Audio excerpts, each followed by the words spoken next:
सूरत शहर में सेवाराम नाम का एक जौहरी रहता था। वो भगवान शिव का बहुत बड़ा भक्त था। स्वभाव से भी वो बहुत दयालु था। सेवाराम के पास सब कुछ था, पर कमी थी तो एक संतान की। शादी के कई वर्ष बीत जाने के बाद भी सेवाराम को औलाद का सुख प्राप्त नहीं हुआ था। उसकी पत्नी मालती भी इसी कारण उदास रहती थी। सुनो जी, आप दूसरा विवाह कर लो, मैं आपको संतान का सुख नहीं दे सकी। मालती, तुमने आज ये बात कह दी, पर दोबारा मत कहना। तुम मेरी अर्धांगिनी हो। हम इस दुख को मिलजुल कर बांटेंगे और मुझे विश्वास है एक दिन भगवान शंकर हमारी संतान की इच्छा जरूर पूरी करेंगे। सेवाराम का विश्वास था कि भगवान शंकर एक दिन उनकी इच्छा जरूर पूरी करेंगे। श्रावण मास शुरू हो चुका था। सेवाराम ने अपनी पत्नी मालती से कहा, मालती, मेरा मन है कि हम लोग एक बार बाबा बर्फानी की गुफा के दर्शन करके आए। बाबा अमरनाथ की यात्रा करके उनका दर्शन प्राप्त करने से मुझे विश्वास है कि भोला भंडारी तुम्हारी झोली खाली हाथ नहीं लौटाएंगे।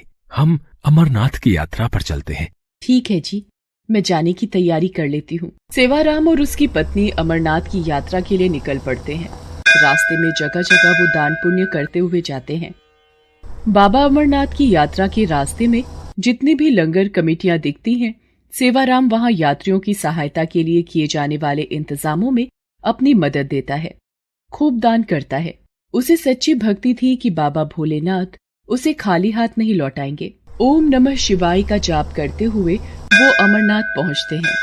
मालती, कितना सुंदर और अद्भुत नजारा है। जय भोले बर्फानी। सच में अमरनाथ की गुफा में शिवलिंग के दर्शन करके मन प्रसन्न हो गया। भोलेनाथ, मैं संतान सुख से वंचित हूँ। मालती की गोद में औलाद का सुख भर दो प्रभु।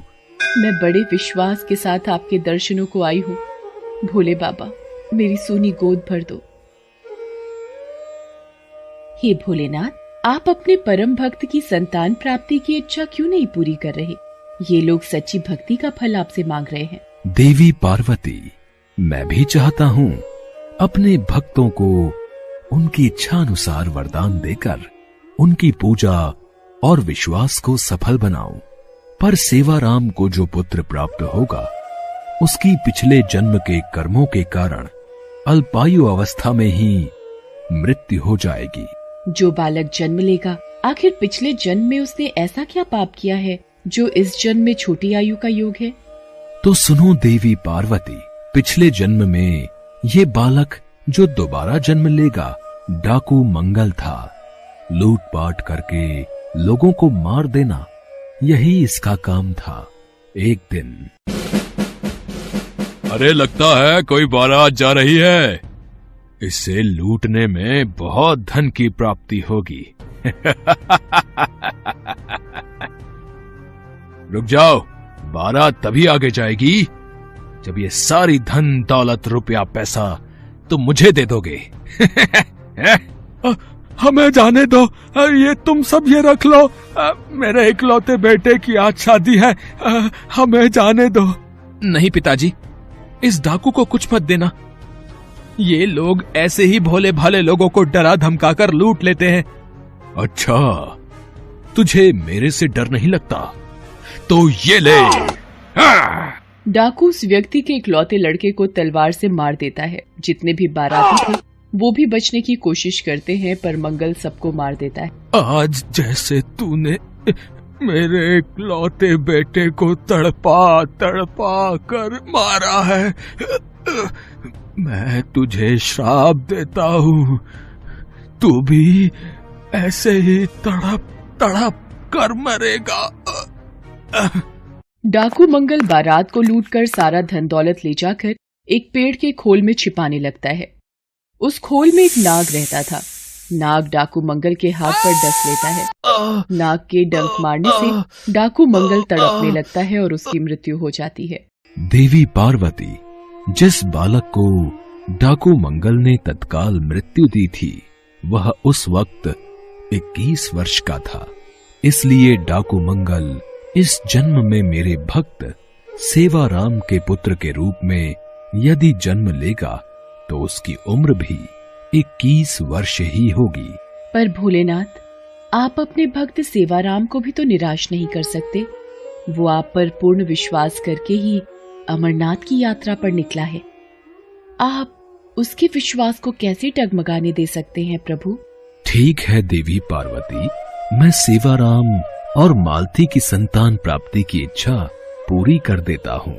अमरनाथ में शिवलिंग के दर्शन करके सेवाराम और मालती एक आस लेकर घर वापस आ जाते हैं। रात को सपने में, उठो सेवाराम, तुमने बड़े विश्वास के साथ मेरी अमरनाथ यात्रा पूरी की है। तुम्हारी भक्ति से मैं प्रसन्न हूं।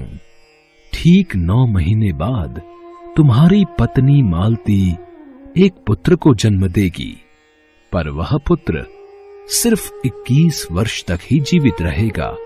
उसके पश्चात उसकी मृत्यु हो जाएगी। ये बात तुम्हें ध्यान में रखनी है। भगवान शंकर सेवाराम को संतान का वरदान देकर ओझल हो जाते हैं। सेवाराम की नींद खुल जाती है।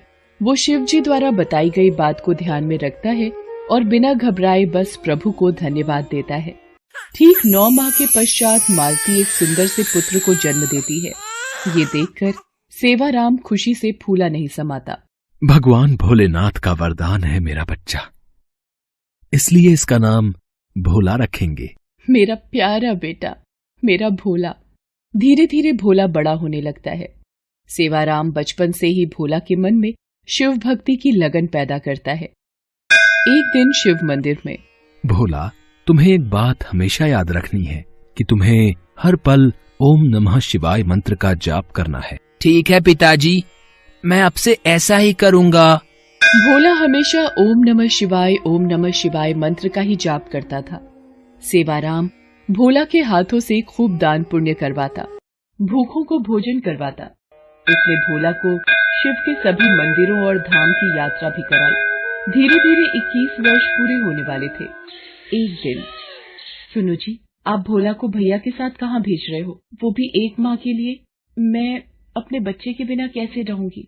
1 माह के पश्चात तो इसका 21वां जन्मदिन भी है। मालती, मैं भोला को काशी नगरी भेज रहा हूँ। वहाँ 1 महीना रहकर अपने मामा के साथ भगवान भोलेनाथ की पूजा और साधना करेगा, ताकि इस पर भगवान शंकर की कृपा बनी रहे। सेवाराम जानता था कि भोला की मृत्यु का समय निकट आ रहा है, इसलिए वो भोला को उसके मामा के साथ समझा बुझाकर काशी नगरी भेज देता है। मामा जी, आप मेरे हाथों रोजाना ये यज्ञ, हवन और दान पुण्य क्यों करवा रहे हो? भोला, तुम्हारे पिताजी की आज्ञा थी कि 1 माह तक रोजाना तुम्हें यज्ञ और दान पुण्य के कार्य करने हैं। कल सोमवार है, तो कल तुम्हारी पूजा संपूर्ण हो जाएगी।